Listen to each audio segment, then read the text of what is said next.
তো চলো আজকে তোমাদের সাথে একটা ছোট্ট করে চিলি চিকেন রেসিপি শেয়ার করি। তো এর মধ্যে প্রথমে নিয়ে নিয়েছি কিছু সলিড পিস চিকেনের। তো তারপর এখানটায় কর্নফ্লাওয়ার, ময়দা ও ডিম দিয়ে নিয়েছি। তো তারপর এখানটা একটু নুন দিয়ে নিলাম 2 চামচ মতো। তারপর এর মধ্যে দিয়ে নেব একটুখানি লঙ্কা গুঁড়ো, হলুদ গুঁড়ো, আর ছিল পেঁয়াজ, আদা, রসুন বাটা, সেটার ভিডিওতে ওঠেনি। তো এখানটায় ভালো করে মিক্স করে নিতে হবে। তারপর এখানটায় আমি কড়াই বসিয়ে দিয়েছি, এর মধ্যে এখন তেল দিয়ে দিয়েছি। তেলটা গরম হয়ে গেছে। তো এর মধ্যে এখন ওই চিকেনের যে ম্যারিনেট করে রাখা ছিল সেটা দিয়ে এক এক পিস দিয়ে সুন্দর করে চিকেন পকোড়াগুলো ভেজে নিতে হবে। একদমই ঘরে থাকা জিনিস দিয়ে তোমরা এরকম বাড়িতেই বানিয়ে ফেলতে পারো চিলি চিকেন। তো এখানটায় আমি একে একে সব কটা চিকেনের সলিড পিসগুলো দিয়ে দিচ্ছি। তারপর এখানটায় ভালো করে এটা উল্টে পাল্টে নেড়ে সুন্দর করে ভেজে নিতে হবে, যাতে এর কোনো কাঁচা গন্ধ না থাকে, মাংসটা পুরো সেদ্ধ হয়ে যায়। তো তারপর সেম প্রসেসে আমি বাদবাকি সবগুলো ভেজে নিয়েছি।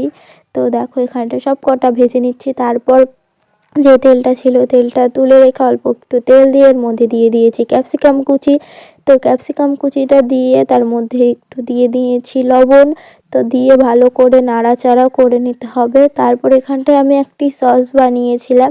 এখানটায় ছিল সয়া সস, চিলি সস মানে green chilli sauce, tomato sauce দিয়ে একটা মিক্স সস বানিয়েছি। তো তারপর এখানটায় সুন্দর করে ক্যাপসিকামটা ভাজা হয়ে গেছে, আর এই যে পকোড়াগুলো তোমাদেরকে একটু দেখিয়ে নিলাম। তো ক্যাপসিকামটা হালকা ভাজা হয়ে গেলে এর মধ্যে দিয়ে দেবো পেঁয়াজের পাপড়ি ছাড়িয়ে রেখেছিলাম সেইগুলো দেওয়ার পর এর মধ্যে যে সসটা ছিল সেই সসটা দিয়ে দিলাম।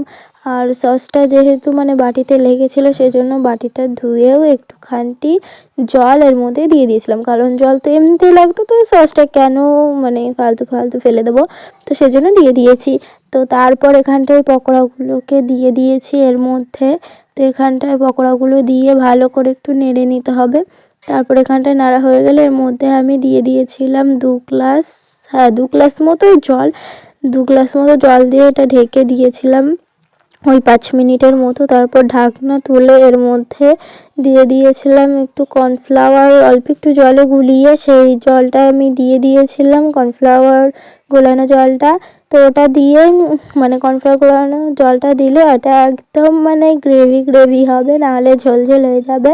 তো দেখো এখানটায় কর্নফ্লাওয়ার গোলানো জলটা দিয়ে দিয়েছি, আর মানে এটা দেওয়ার সাথে সাথে একদম পুরো জলটা টেনে নেবে।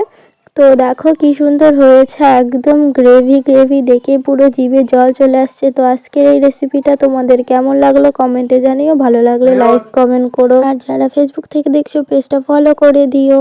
রাধে রাধে।